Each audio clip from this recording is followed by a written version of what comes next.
Je vous recommande 3 livres à lire pour vous sensibiliser à la question environnementale. Donc, pour commencer, je vous recommande la lecture de la bande dessinée Le jour où j'ai voulu sauver la forêt de Nora Dasnes. C'est une autrice norvégienne et la bande dessinée est publiée aux éditions Casterman.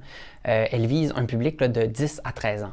On suit le personnage de Bao, qui est une adolescente de 13 ans, qui va se mobiliser avec ses amis pour sauver le boisé situé près de son école et qui est menacé d'être rasé pour faire place à un stationnement.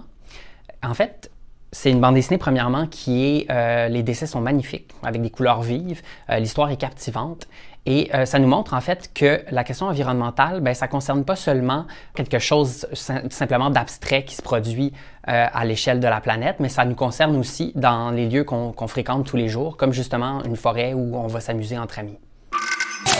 Donc, pour ma seconde suggestion, Climat, trop tard pour agir de Hugo Viel, qui est un pamphlet publié aux éditions de La Martinière dans leur collection Alt.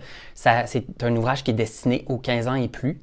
Donc, en fait, c'est un très court manifeste d'une trentaine de pages dans lequel l'activiste français de 25 ans, Hugo Viel, nous parle de son parcours, des raisons pour lesquelles il a décidé de s'engager pour la question environnementale et qui donne des pistes de solutions pour des gens qui souhaiteraient justement se mobiliser et agir pour la défense du climat.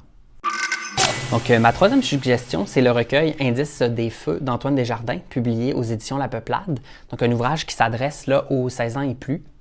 Que ce soit de l'impact de la disparition des baleines grises sur la vie d'un couple ou encore celle d'un orme malade sur la vie d'un vieil homme. Les différentes nouvelles qu'on trouve dans ce recueil nous donnent à ressentir directement l'impact des changements climatiques sur la vie de tous les jours. Et vraiment, Antoine Desjardins le fait de main de maître avec une grande sensibilité.